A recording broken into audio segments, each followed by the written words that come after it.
There's a new way to stay connected and know what's happening with Market to Market when you subscribe to Market Insider. One email and a lot of information awaits you. Go to markettomarket.org and subscribe to Market Insider. Time to get into the field for 2025. We're going to talk with the producer in Southeast Idaho. Find out what it's like to be in the valley between two mountain regions and what it's like and the challenges of those two elevations. We'll talk elevation right out of the get-go because that's what you do in mountain country. We're going to talk with Jamie Kress, find out what her and her husband farm. It's several different things, over several thousand acres. What are the challenges that they face? What are they looking at with just the limited rainfall that they get each year? It's dry land area, so irrigation's not in the discussion, but Mother Nature is, and a farming technique that's new to them that received a few looks from the neighbors. I'm Paul Yeager. This is the M2M podcast. If you want to send me an email, drop it to me at paul.yeager@iowapbs.org. It's springtime where I'm at, springtime where you're at. It's super cold here today. What's it like where you're at today, Jamie? Oh, it is cold. It is windy. Pretty grateful. It's been warming up. So where I'm at here in the southeast corner of Idaho, we're just barely letting go of winter. I actually have snow on the high elevation fields here on my farm. But down low, it's about 45 degrees today. We do have a 25-mile-an-hour wind, which makes it rough. We're just starting today with some of our spraying and our spring seeding. So glad to see winter in the rear view at this point. So how much of an elevation are you at then? Oh man, that's a fun part about talking about our farm. We are in the mountain valley of southeast Idaho. So to help you picture it, our house currently where I'm sitting right now is in the bottom of the valley, and then we farm up both mountains on either side of that valley. So the bottom here is about 5,000 feet, and the highest point that we plant crop on is at 6,100 feet. And you're going to have to talk really slow with me about mountains because this is a picture of where I grew up farming, and it is almost, Right. We won't say tabletop flat, but there is no such thing as elevation. So how does elevation play into any given year, whether it's, like you just said, let's start with seeding and spraying like today. What does it change? Okay, so elevation is everything on my farm. We're going to think about elevation in terms of when to be planting. So like I mentioned, it's still wintertime here, which means I have fields that are still snow covered. Down low here in the bottom of the valley where we have a little less snowpack and it warms up sooner, we can get in the field sooner. So we're going to start this spring and we're going to progress in elevation as the season goes on, planting the highest elevation at the end. So probably here in 4 weeks, we'll wrap up at the highest elevation. But some things that are kind of fun to think about is when my husband heads out in the sprayer or in the drill, he always has that elevation in mind. So he's not going to want to take and fill the sprayer up with a full tank of whatever product, or fill up the drill full of seed and head up to the steepest area of our farm. He is always thinking in the back of his mind how he's going to unload most of that and then hit those very steep sections or difficult sections with the appropriate amount of weight from the product. So we're looking at it as we're farming. We're looking at it in terms of what to plant, when to plant. Also at harvest time, it comes into play. Those higher elevations are going to be ripe later. So they are typically at the end of harvest. So we're used to it here, but the elevation is a part of just about everything we do. We'll get into what you're going to plant, but I completely forgot to start about how you got into farming. I understand you've been doing this for a while. Your family has, right? Yeah, and I think I threw you off the moment I talked about elevation and mountains. So I okay. asked, we're okay. It's all right, Jamie. Right. So my husband and I have been here on this farm since 2004. It's his family's farm, and they came here over 100 years ago. He likes to joke they started out in good corn country and heard about free ground out west. So they headed out west. They went to northern Idaho first, where the really good ground is, and obviously there was none left. And as the story is told, by the time they made it to some good ground that they could settle on around 1912, they landed here in a high mountain desert environment. So it is great, beautiful, mountainous, as you might imagine, but I also have a lot of sagebrush and cold weather like you would think of on a desert, and hot weather. So, uh, although we like to joke about them passing up a lot of really prime farm ground, we are grateful to be here, and our kids are the fifth generation to grow up out here on the farm. Um, our story to get here is not unlike a lot of other farm families.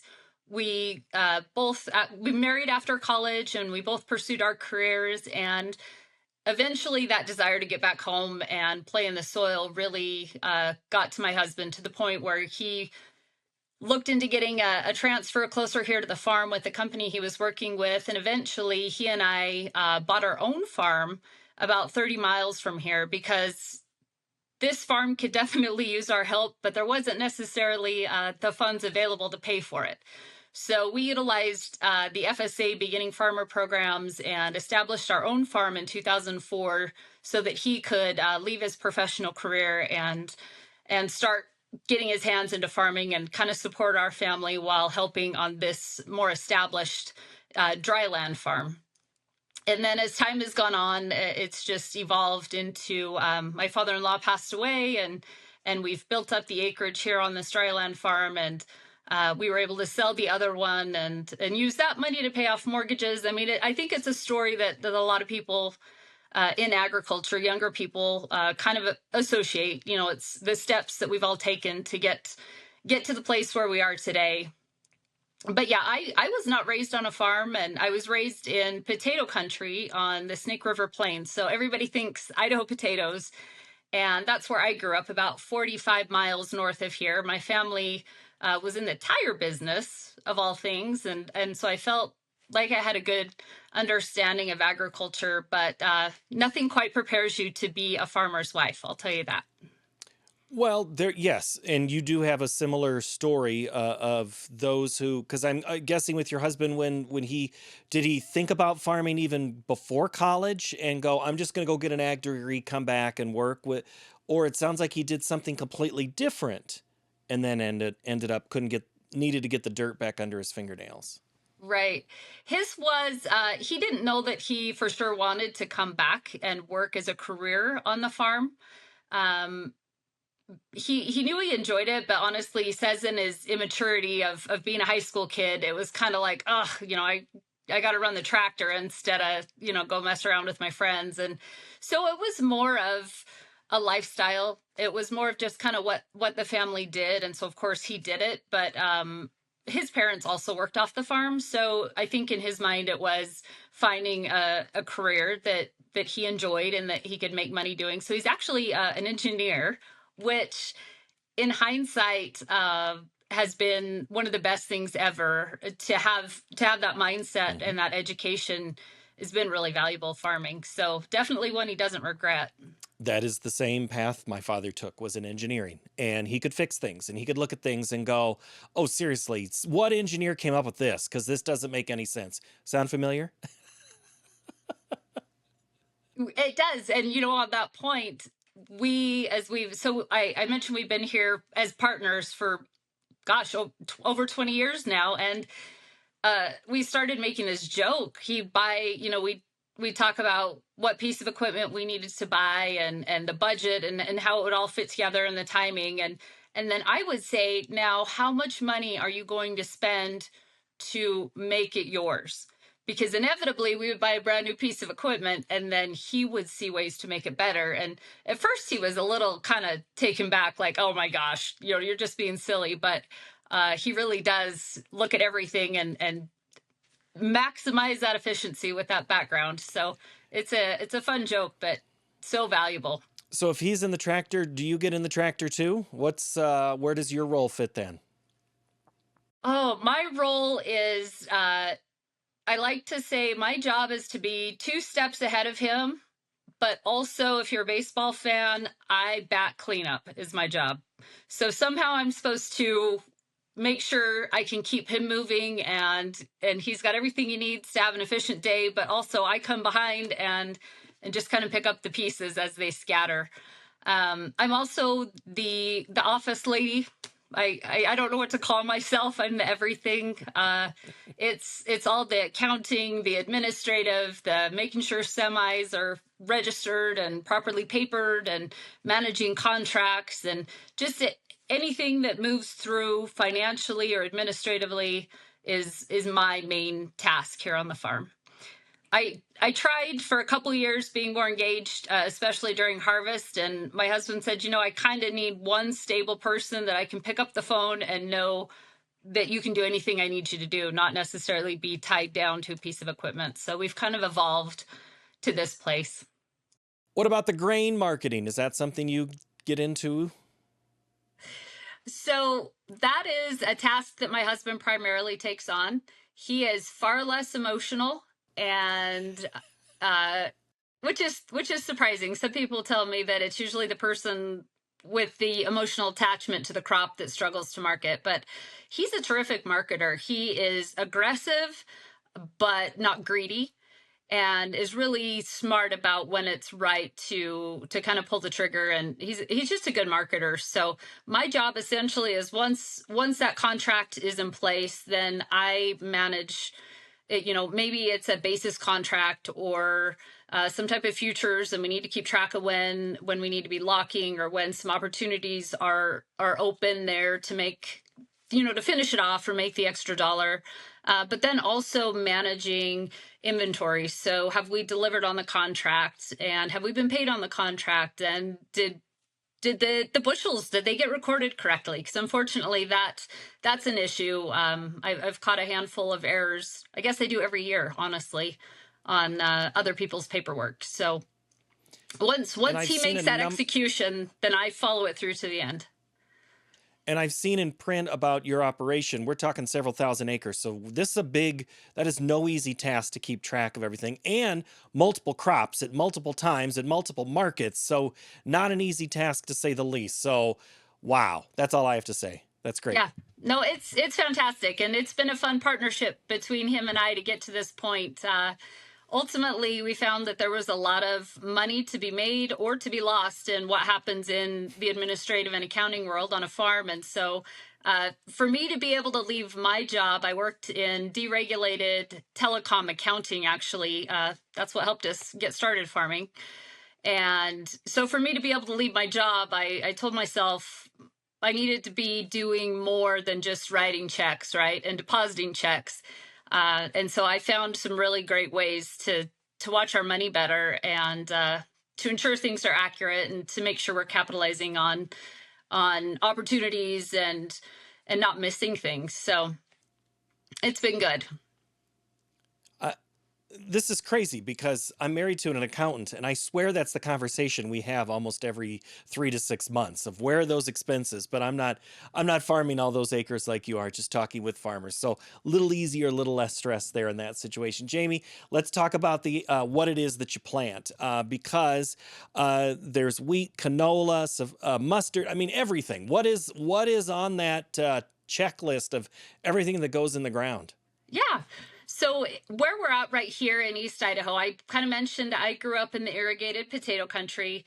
We're off that Snake River Plain, so I don't have access right here to irrigation. We rely on everything that comes from above to water our crops and to keep that soil profile full.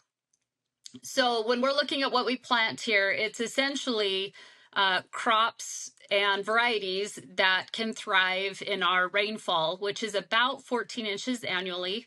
We'll get about half of that in the form of snow over winter. The remainder, we just cross our fingers that it comes at the right time. Ideally for us, that's May, it's June. And then can I cut it with my combine, right? We've got to be kind of specialized here. So it's one combine for this operation, and everything needs to move through that. So you go back the 100 years I talked about, and it was primarily a wheat fallow rotation. So the people that settled in this valley would grow wheat Then they would let the ground rest for a year, which would allow it to build back up the moisture profile. And then they would plant wheat again the next year. And that was actually being done on our farm clear until the 90s, when there was a local farmer who established the safflower market in the area. And so my father-in-law started growing a little safflower to put in the mix of that constant wheat fallow rotation. And when my husband came back in the early 2000s and was more involved in the rotations and the choices of what we were planting, that's when we really started getting a little more aggressive. The technology was there to support us being a little more aggressive in terms of GPS, in terms of application of different herbicides and fertilizing. And so we realized that one of the ways we could make a few more dollars on the farm was to improve the rotation. So my husband started expanding and he started looking beyond safflower. Maybe we try mustard as an oil seed. About 8 years ago, we gave chickpeas a try and then also introduced a dry green pea. And kind of where we've landed at this point, I would say it's been about a 15-year evolution to get to where we are today. But on our acreage, we typically will plant something every 3 out of 5 years. And it's a rotation between wheat and some type of oil seed and some type of pulse crop, then with a couple of years of fallow tucked into that rotation. And that really gives us a good mix. We're not having the disease pressure we had. That wheat on wheat rotation is not a rotation at all, right? That's just not great for diseases and for having healthy crops. So we implemented that, but at the same time, we worked to get our entire farm over to no-till, which is kind of scary for us because my husband was used to what it had always been and what it had always looked like. And so it took the help of one of his friends to really encourage him and help him understand, like, yeah, it's kind of ugly right now, but promise me you're going to love it. And now we're 100% no-till, which has been fantastic. We have seen, I mean, now I'm going to start like I'm like an advertisement for no-till over here, but we've seen improvements in water retention. The soil's more sponge-like. We've seen improvements in erosion. We're not having the water erosion, the soil erosion, the wind erosion. It is just completely transformed what we can do. And I feel like if you take this combination of no-till farming practices, combine it with the aggressive changes we've made in the rotation, we are growing significantly. I'm going to say easily double what it was when my husband and I came back. Production wise, we're doubling production compared to what it was in the early 2000s when we came back. And I'm guessing more, but I don't want to mislead you. But it's just turned things around completely, what we've been able to do on the same dirt by treating it differently. So let's discuss what every farmer does, and that's look out the window at the neighbor and what the neighbor's doing. Is that what your neighbors are doing as well, or are you getting the looks from the neighbors now? We were the first people in our valley here to start the no-till, and we got a few looks from other people like, boy, that's crazy. That's not going to work. And increasingly, there's been a lot of people follow. We're also kind of a leader a little bit in pushing some of the different crops. Canola was not something that was widely grown in our valley until the last about 4 years, and we were one of the first to figure that out. It's pretty great to be married to somebody who has a science brain, because he does the legwork to do to figure out what we need to make things work, to find the right varieties and to do, some of that extra learning that's not as fun. Well, the one thing though is you can find a product that you think is going to work. It's finding a market for it. So where are you taking some of Right. these things? Oh, so the wheat is kind of the easy piece of the puzzle. Wheat delivery is 30 miles. The max we have to take it is 120. A lot of it goes to Utah. It goes to the domestic wheat market. So it's milled domestically here in northern Utah. and utilized by customers here in the United States. And that's for about I would say a majority of our wheat. You would have to see some type of crop failure in Washington or Oregon for me to be exporting through Portland and meeting those needs. For the specialty crops, so the the canola goes to Warden, Washington, which in a truck is about 8 hours from here. So that one's complicated. We try to haul all of our own commodities back to. I'm kind of beating the drum of we've always tried to figure out how to make a buck. And so my husband became a trucker to figure that part out in the winter. We store everything on farm, I guess I should add.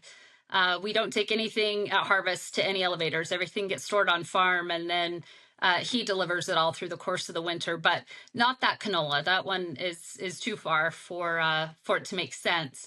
But safflower goes 30 to 60 miles, depending on where they're asking for it. Chickpeas and dry peas, we have an agreement that we just need to get those, probably 90 miles to an elevator. And then the person we sell to picks those up from that point. But, dry peas, chickpeas, we're not going to put those in the ground unless somebody is committed to buy them beforehand. They're not something that you want to grow and have sitting here in your bin waiting for spot to open up. We're also trying new this year is camelina. I'm not sure. I'm actually kind of hesitant to tell you, but I guess that's what makes this fun. We can follow up this summer and see how it's going. We're going to put about 100 acres of camelina in. That also will have a kind of a handoff point about 90 miles away, but it's going to end up in Montana and be used for sustainable aviation fuel, is what we're told. So that's a brand new one for us. We've heard mixed reviews. We've heard it could be the best thing we've ever done, and we've also heard we might have a weedy mess on our hands later this summer. So we'll see how that turns out. Did you say weedy mess? Not weedy, but weeds is a problem in that crop. Yes. Yep. Weed control in the camelina crop. Okay. So where are the ideas for this coming from to try something different? My husband. He's just always, diversity is helpful. It's helpful in terms of financial risk. It's helpful in terms of soil health, and, even in your crop protection, it gives you more modes of action when you're doing different crops in those fields on a regular basis. So it's really him exploring opportunities out there. And we've kind of been that way for a while. They're kind of reserve just a little bit of acreage every year to dip our toes into something different, either a different crop altogether like camelina, or maybe it's a spring crop and usually we grow a winter variety, or vice versa. So there's always a little bit of scientific experimenting going on here on our farm. It sounds like you have to balance three major things before you can even kind of like fully dive. You have to always contemplate the moisture. You need a market, and then you need to have a willingness or quickly learn the knowledge if you're going to try something new. I mean, are those two of the biggest factors you have in determining what your acreage breakdown is each year? Yes. And, everything, it does go back to moisture probably ultimately. One thing I talk about is trying new things. We're also really consistent in not chasing markets per se. So, I mean, I'm here to tell you today that we don't have a lot of wheat contracted for 25 because the price just hasn't been great. Even looking forward, it hasn't been great. But that doesn't mean we abandon it in our rotation, because there is value in that consistency. It helps keep us maintaining a pretty even keel, really, when we have that planned out rotation. So yes, we're always going to look at moisture. But ultimately, we kind of stick to the plan, if you will, and we'll adapt a little bit within that plan, whether or not we have moisture. But if it's going to be a pulse crop, it's going to be a pulse crop. And so I'll look at the agronomic needs or the contract price for the dry green pea or for the chickpea, and then we'll decide between those two what's the best fit for this year. So that's the amount of play we do, but overall pretty consistent. And ultimately, the weather is what it is, right? You do just kind of do your best with what you know how to do, and hope it turns out. And that's all any of us can do. But let's look at the type of wheat. I guess I don't remember what you said, spring or winter. And is it Mhm. soft red, hard red? What are you growing? Okay, so on our farm, primarily, you're going to see a soft white wheat. And so that's planted in the fall. And then we'll follow up with a little bit in the springtime. So it could be, well, and let me back up. There's too much. We can do a lot actually in this part of Idaho. So we have a soft white wheat in the fall. We have some hard red winter that we're planting in the fall. Uh, that one's tricky for us. A lot of times we struggle to get the yield and the specs when we get to harvest time. Maybe it's only a 55-pound test weight, and that doesn't work. But the varieties are kind of improving. So we've been trying to bring back some hard red winter into the rotation. And then for spring wheat, it's a lot of hard white wheat that will grow. And we tend to do less acreage of spring wheat just simply because it's cold here until it's not. And then it's hot. And sometimes we will burn up spring wheat. So we have to be mindful about how much spring wheat. We tend to put the bulk of our wheat in the fall. I totally get it. I totally get what you're talking about. Yes, it's cold until it's not. And then you just flip the switch. Because it sounds Yep. like you can have several seasons in any given day, which is common for many Yes. of us. I mean, we'll go through them all the time. You Yep. also have some off farm interest groups that you are involved with. National Association of Wheat Growers. You've also done some leadership in some other organizations. Tell me what those are and what's exciting about those for you. Yeah. So honestly, I chuckle a little bit. If I look back 10 years, I would have never expected that this would be, I'm going to call it a hobby. I would have never expected to be in this place. My husband was always very involved in the organizations. Going clear back to when we first started farming, he discovered quickly that being involved, like with Idaho grain producers, for example, allowed him access to a lot of people who were experiencing same challenges in farming and farm families, and it was just a great place for him to learn and grow as a producer. And mind you, this is back in 2004, so we're still reading and devouring all the farm magazines, and the internet really was not a gathering place quite yet to share information. You weren't texting your friends. Um, and so it was a different time, and that's really where we got ingrained in this ag industry involvement. And it got turned on its head for me in particular, as my region for Idaho grain producers back in 2016 was looking for their new representative on the state board. And I was at the meeting but not involved in the selection of the officer. And my husband came and grabbed me from a separate event I was at there, and he says, "You need to come be part of this. You're these guys want to throw you in." And I go, "I don't know what, um, it wasn't typical, right?" And I ended up being the first woman to go through the chairs and become president of Idaho Grain Producers Association.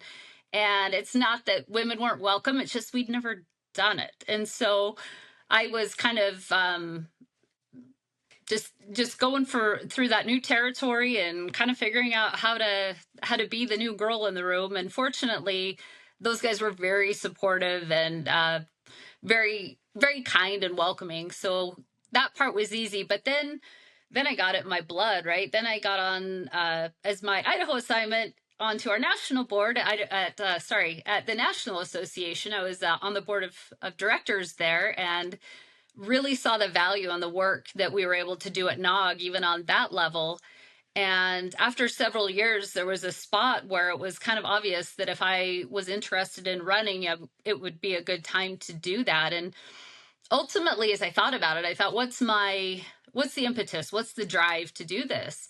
And it was my friends. I looked around the room, and that particular year, I had a friend whose entire farm had been decimated by a tornado, and another friend who had lost their entire crop and heavily relied on crop insurance that year. And I just really knew that I was in a place where I wanted to help the organization succeed, because there were so many people that were important to me that needed the voice and needed the continuation of a strong national organization.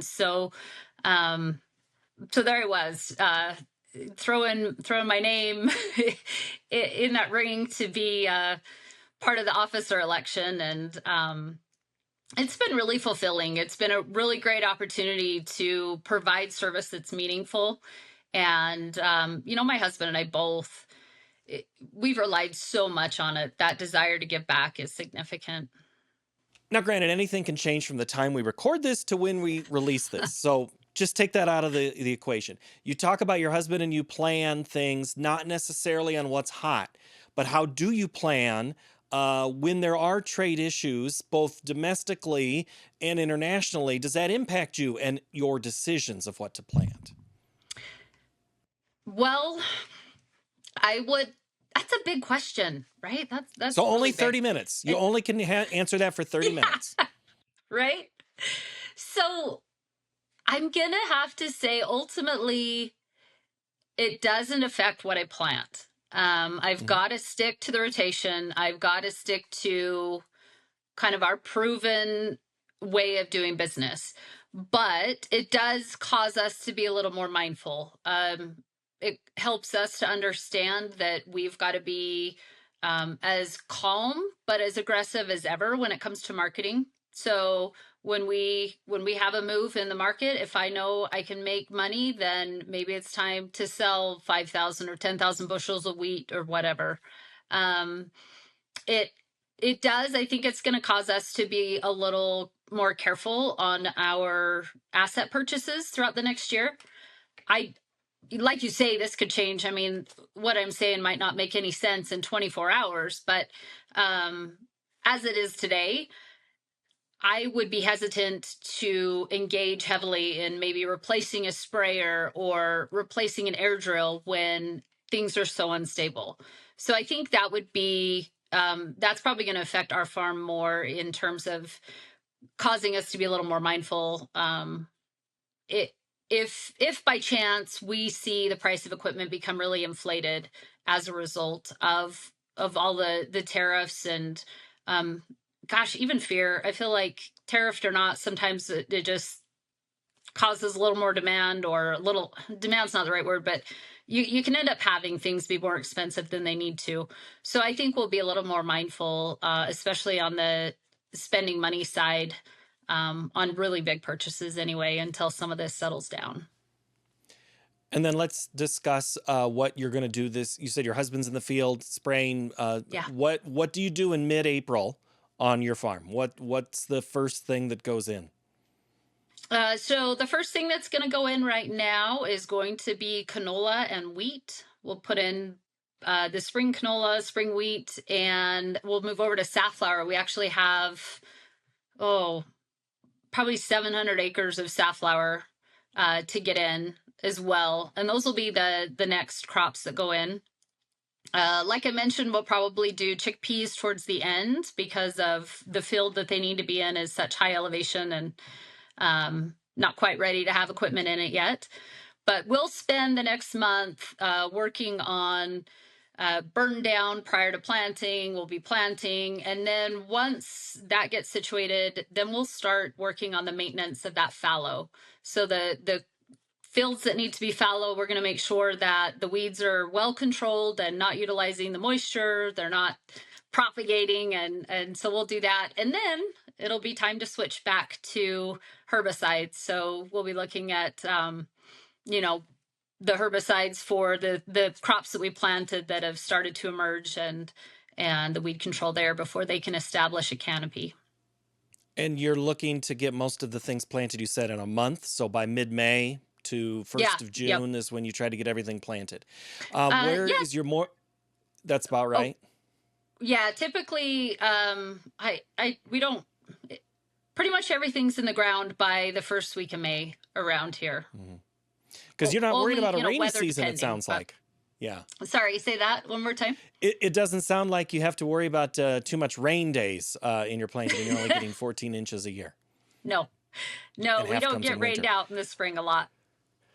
Well, let's talk We'll about get, your moisture profile then. yeah. What's it look like? It's okay. We're playing catch up from actually 2 crop years ago.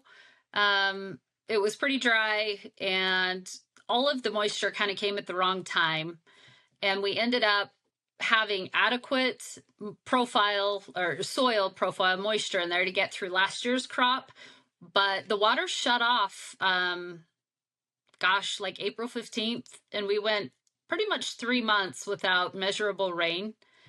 And so last year's crop, we felt it was okay, but it definitely didn't meet its potential because of that rain that didn't come in the back end of the growing season. So when we went into the fall, we were very low. We've had an okay winter in terms of snow, like the snowpack, and trying to get that in the ground. The tricky thing where we live is if the air temperature warms up, but the ground is still frozen, we'll melt that water off, and it will follow just kind of like a kid in a sandbox, right? You dump it on the high area and it flows to the low area. So we have some of our water this winter that will actually just make its way to the Snake River, which is, it gets used for irrigation there. But as of today, it looks okay. But what happens in May, what happens in early June is really going to matter. Yeah. Optimism sounds, though, that you still have it. You still have the optimism right now. Yep. Always. You always have to have the optimism. You do. All right, Jamie, thank you so very much for the time. I greatly appreciate getting to know you. Yeah, thank you. It's been fun. Be sure to sign up for our Market Insider newsletter. Comes out each and every Monday. Do that at markettomarket.org. New episodes of this podcast come out each and every Tuesday. We'll see you next time. Bye-bye.